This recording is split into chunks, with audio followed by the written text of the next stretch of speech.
Orang sebelumnya tidak kenal, orang sebelumnya tidak melakukan. Tetapi karena kita yang pertama melakukan itu, demi konten, demi ketenaran dan viral dalam kehidupan, tetapi dosanya akan terus berlanjut, bahkan setelah kita wafat nanti.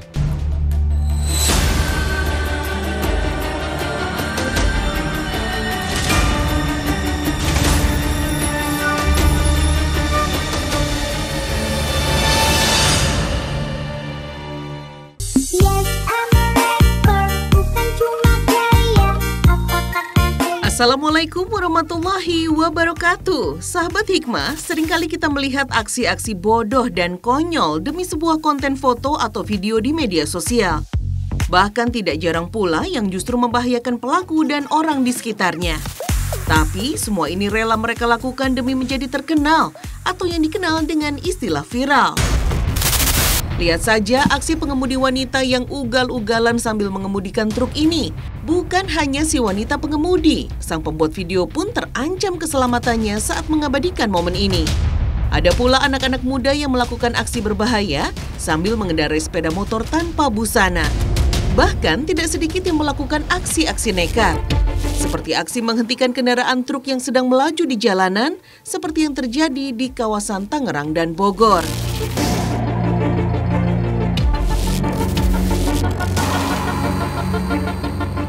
Semuanya tidak lain demi konten media sosial belaka.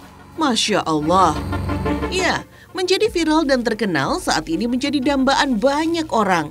Bukan hanya membuat seseorang menjadi pusat perhatian, tapi juga kemudahan mendapatkan uang, bangga ditiru banyak orang, media iklan produk atau endorse, dan masih banyak manfaat lainnya. Media sosial pun dianggap sebagai jalan singkat yang bisa mengubah hidup 180 derajat. Namun aksi demi konten ini tidak semua orang bisa menggunakan cara-cara yang kreatif. Malah cenderung membahayakan serta merugikan diri sendiri dan orang lain. Lantas, apakah menjadi terkenal dilarang dalam Islam? Assalamualaikum warahmatullahi wabarakatuh. Sahabat Hikmah yang dirahmati oleh Allah Subhanahu wa taala, mengerikan sekali bahwa ini bisa terjadi di tengah keluarga kita atau pada anak-anak kita. Demi konten, hidup tanpa orientasi, serta jauh dari bimbingan agama, membuat orang melakukan apa saja untuk tujuan-tujuan yang rendah. Bahwa teknologi membuat manusia kehilangan orientasi kehidupan dalam dirinya. Sesungguhnya Allah Subhanahu wa taala berfirman, "Qul inna salati wa nusuki wa mahyaya lillahi rabbil alamin." Artinya, ada satu jalan terang yang luar biasa ketika seseorang berorientasi keseluruhan hidupnya untuk Allah Subhanahu wa taala. Ketika kita melakukan apa saja dalam hidup ini untuk Allah Subhanahu wa taala, maka Allah akan menurunkan sakinah. Allah akan menurunkan ketenangan hati yang luar biasa di dalam diri kita. Karena itulah ketika seseorang mencari hal-hal di luar Allah Subhanahu wa taala, maka kehidupannya tidak akan pernah lengkap dan dia suatu saat akan merasakan kekosongan yang luar biasa dalam hidupnya. Sahabat Hikmah, Nabi SAW pernah bersabda, jauhilah sifat suka dipuji, karena dengan dipuji-puji itu seakan-akan engkau disembelih. Hadis riwayat Ahmad. Jadi jelas bahwa umat muslim diperintah agar tawadhu atau berendah hati dan menjauhi popularitas. Karena sanjungan seringkali membuat orang terlena hingga benih-benih kesombongan tumbuh dan perlahan menodai amalannya. Ilmu dan prestasi bisa menggelincirkan manusia apabila faktor keikhlasan diabaikan sehingga seseorang merasa lebih baik, lebih utama, ataupun lebih tenar daripada orang lain. Namun ketika seseorang qadarullah menjadi figur yang terkenal karena kesalihannya, ilmu agamanya, ataupun karena kebaikan yang tanpa ia cari, niscaya ini adalah karunia Allah Subhanahu wa taala. Nabi SAW bersabda, sesungguhnya Allah mencintai hamba yang bertakwa, berkecukupan, dan tersembunyi. Hadis riwayat Muslim. Hadis ini menurut Syekh Muhammad bin Salih Al-Utsaimin rahimahullah menjelaskan tentang orang yang tidak menampakkan dirinya, tidak berambisi untuk tampil di depan manusia, atau untuk ditunjuk oleh orang-orang atau diperbincangkan orang-orang. Imam Ahmad berkata, beruntung sekali orang yang Allah buat ia tidak tenar. Dalam riwayat lainnya, beliau juga pernah mengatakan, aku lebih senang jika aku berada pada tempat yang tidak ada siapa-siapa. Ta'thiru al-anfas. Akhirnya, siapapun kita dan dimanapun kita berada, perlu mengingat lagi hadis tentang niat. Sesungguhnya amal perbuatan itu hanyalah tergantung niat. Muttafaqun alaih. Nah, sahabat hikmah, salah satu media sosial yang digandrungi dan populer saat ini adalah YouTube. Dan banyak orang menggunakan YouTube sebagai tempat untuk berkarya, sekaligus mendapatkan uang darinya. Siswanto atau Sibun misalnya. Dengan bermodalkan sebuah telepon genggam, warga Banyumas, Jawa Tengah ini berhasil menjadi pembuat konten di YouTube dengan jutaan pengikut. Siswanto kerap memvideokan aksi bongkar pasang sepeda motor yang disertai penjelasan secara live streaming, hingga banyak orang yang melirik sekaligus berkonsultasi padanya. Namun kesuksesannya tidak dinikmati sendiri. Sibun giat mengajari puluhan pemuda desanya, hingga mereka pun telah berhasil memiliki penghasilan dari membuat konten yang mereka buat sendiri. Karena banyak warga desa yang bisa mengangkat perekonomian keluarga dari media sosial, kampung mereka pun viral dengan sebutan Kampung YouTuber. Masya Allah. Kita juga bisa memanfaatkan YouTube untuk membagi informasi bermanfaat seperti yang dilakukan mahasiswa Indonesia yang berhasil kuliah di universitas bergengsi dunia Harvard. Jadi di vlog kali ini aku bakal ngebahas tentang isu yang sering banget nih ditanyain di komen di YouTube atau kayak di DM Instagram aku, yaitu tentang biaya hidup selama di Harvard University. Nadira adalah peraih beasiswa dari lembaga pendidikan yang dikelola oleh Kementerian Keuangan. Ia menempuh pendidikan S2 di Department of Global Health and Population, Harvard University, Amerika Serikat. Ia seringkali membagikan kisah inspiratifnya selama menjalani program beasiswa di sana. Biasanya masak atau beli di luar sih makanannya. Kalau aku dan teman-teman, karena kita hemat, jadi biasanya kita prefer untuk masak. Jadi kita belanja mingguan. Dan belanja mingguan di sini harganya juga beda-beda banget, tergantung supermarket mana yang kita kunjungin. Misalnya ada Trader Joe's, ada Market Basket, ada Star Market, dan itu harganya beda-beda semua. Kalau yang paling murah biasanya aku di Trader Joe's. Biasa juga menyiasati supaya lebih murah lagi, kita bisa belinya di pasar tradisional, namanya itu Boston Haymarket. Atau bahkan kita sebaliknya bisa memanfaatkan media sosial seperti YouTube untuk belajar aneka bahasa asing. YouTuber Vicky Naki yang sudah mempunyai 4 juta subscriber ini misalnya, mengaku belajar bahasa asing melalui internet. Kini ia menguasai 8 bahasa asing, mulai dari bahasa Inggris, Rusia, Rumania, Spanyol, Arab hingga Jerman. Ce faci, fată? Do you know Romania? Da, știu limba română. Oh my God! Ce tare! Ce tare, da. Ce tare! Ce faci? E japonez? Stau tu. Nu, Indonezia. Oh! Da. Am înțeles. Cool. Stai în România? Nu. Păi cum știi română? Studiez limba română. Ce șmecher! Jika selama ini kita mengenal bahwa ukuran kebaikan Islam seseorang itu bagaimana dia meninggalkan hal-hal yang sia-sia dalam kehidupannya, hari ini keadaannya justru semakin memprihatinkan dan berbahaya, di mana orang-orang dapat melakukan apa saja yang membahayakan dirinya atau orang lain demi konten dan demi mendapatkan ketenaran. Di dalam Al-Quran, Allah Subhanahu wa Ta'ala berfirman, "Wala taqtulu anfusakum innallaha kana bikum rahima." Janganlah kamu membunuh dirimu, sesungguhnya Allah Maha Penyayang dengan dirimu. Artinya apa? Artinya segala perintah dan larangan di dalam syariat ini beredar di atas rasa kasih sayang Allah kepada manusia. Allah ketika memerintahkan sesuatu atau melarang sesuatu kepada kita semua, sebenarnya Allah ingin memelihara kita berada dalam kualitas kehidupan yang paling baik.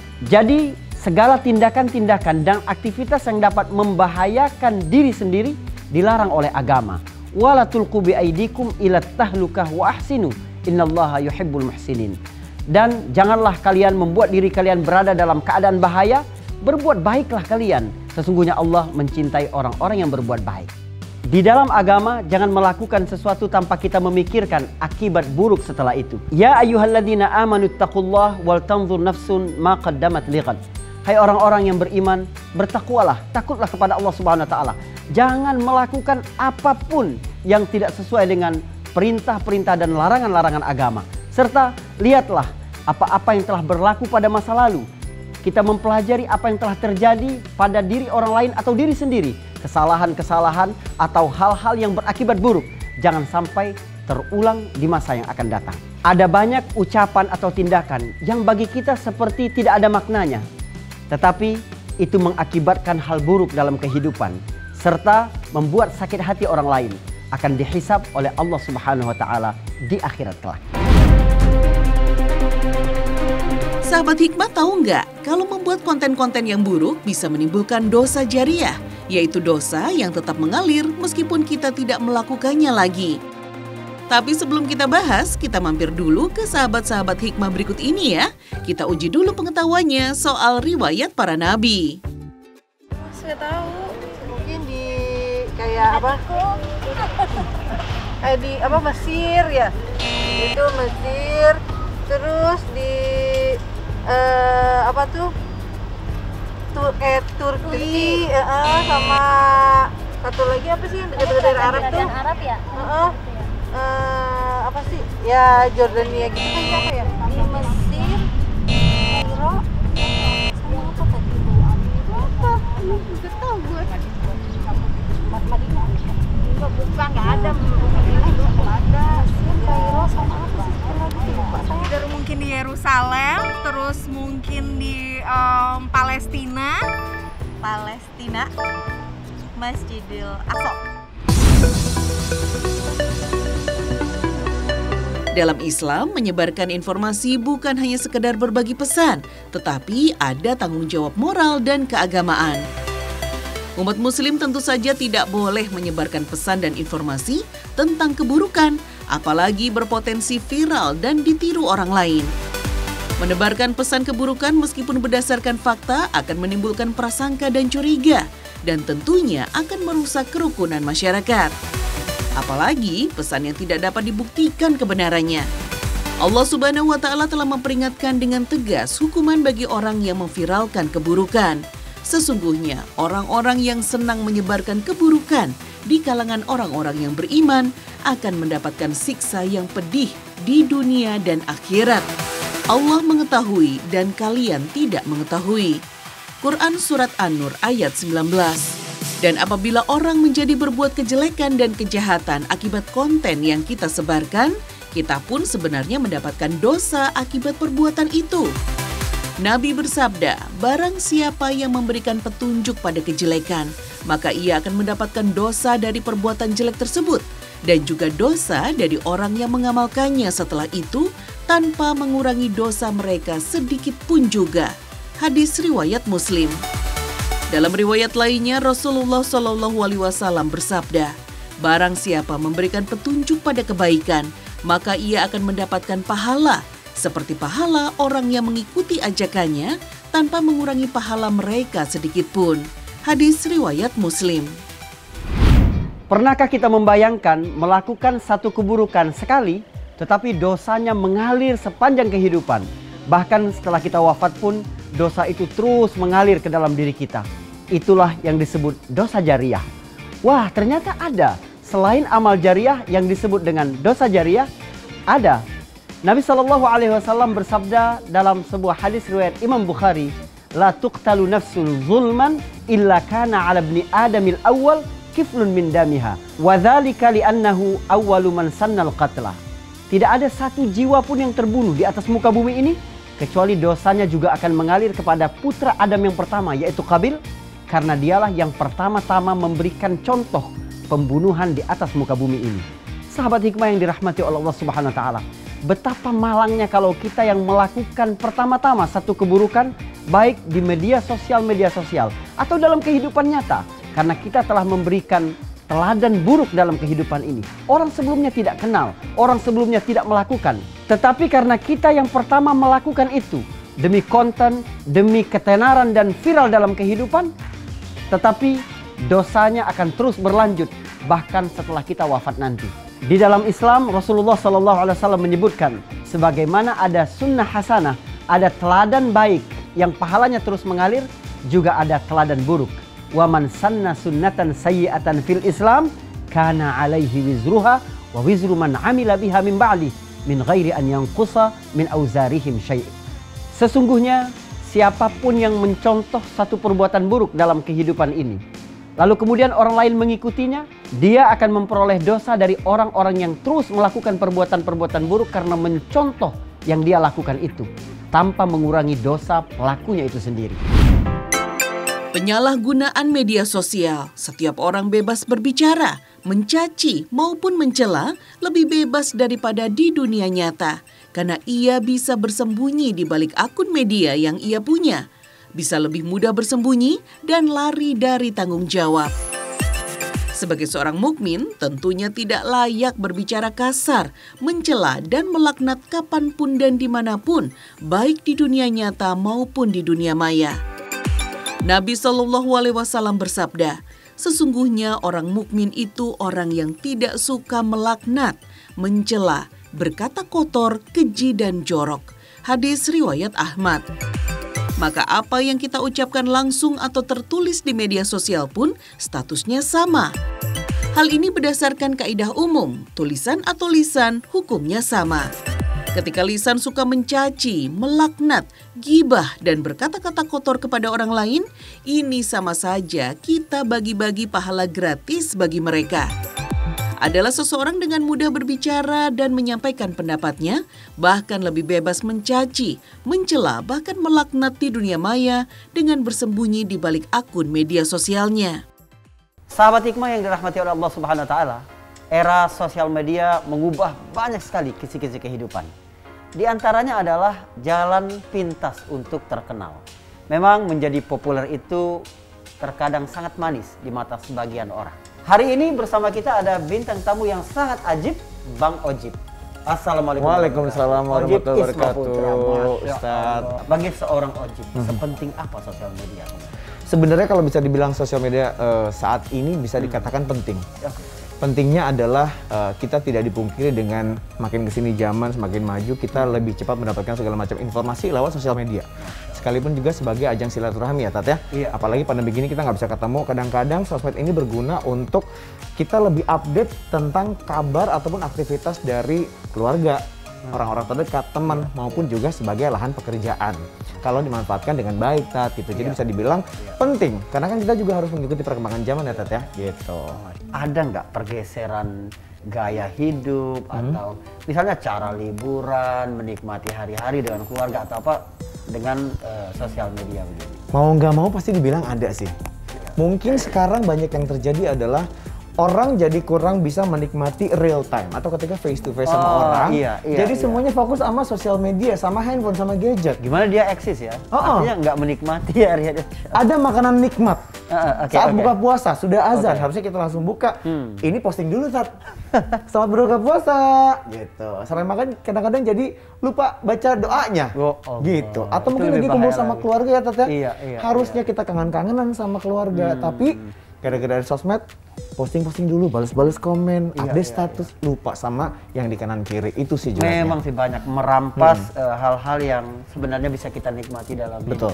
Betul. Bang Ojib punya pesan nggak sih sama anak-anak muda yang ingin terkenal cepat, kemudian melakukan apa saja demi konten, membahayakan diri sendiri atau ngeprank orang lain, membahayakan orang lain, gimana tuh Bang Ojib?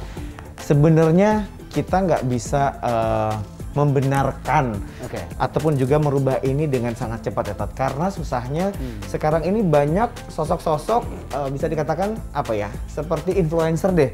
Ini mereka juga memberikan contoh untuk masyarakat di luar sana untuk berbuat seperti itu gitu. Jadi kayaknya ini PR kita untuk sama-sama semua gitu. Dimulai dari para influencer dulu, kalau memang bisa memanfaatkan sosial media dengan baik, berikanlah contoh yang baik gitu. Nah untuk teman-teman yang mungkin sekarang pengen berbuat sesuatu hal yang baik, bisa kok lewat sosial media, nggak cuman untuk ngeprank orang, apalagi berbuat hal-hal yang membahayakan bagi kita dan juga lingkungan sekitar, hanya untuk mendapatkan popularitas ataupun pengen jadi viral aja, pengen dapat duit gitu ya. Masih banyak cara lain kok. Ini kan perkembangan zaman sudah maju, nah kita manfaatkan sebaik-baiknya. Jadi kalau untuk pakai sosial media, please paling benar adalah berpikir sebelum bertindak, karena nyesel itu pasti belakangan teman-teman. Masya Ya, Allah. satu ya. Kuncinya di situ ya. Tapi Bang Ojib juga ingin mengatakan bahwa ketika kehidupan ini banyak dibawa ke dunia maya, sosial media, kita juga kehilangan keteladanan yang baik berarti di situ Bang Ojib ya. Insya Allah nih para influencer ikut menonton acara ini, kemudian sama-sama kita menjadi gerakan literasi di sosial media juga dengan baik insya Allah. Betul. Perubahan dalam teknologi dan kehidupan sangat cepat sehingga banyak orang-orang yang gagap melakukan apa saja demi eksis di dunia yang bergerak dengan sangat cepat ini. Yang paling penting bagaimana para orang tua tidak gagap, bagaimana melindungi masa depan anak-anak mereka agar tidak berbahaya dan membawa kecelakaan dalam kehidupan. Sebab kita mengupload, memposting hal-hal yang bermanfaat dan baik dalam kehidupan pun ada banyak mata-mata yang jahat dan penuh kedengkian, itu dapat membahayakan diri sendiri. Apalagi kalau sekiranya konten-konten itu sendiri dapat membawa bahaya bagi diri sendiri atau bagi orang lain. Intinya dalam melakukan aktivitas apapun, online atau offline, pikirkan seberapa Allah ridho dengan apa yang kita lakukan. Bukan memikirkan seberapa banyak like, komen, dan subscribe. Assalamualaikum warahmatullahi wabarakatuh.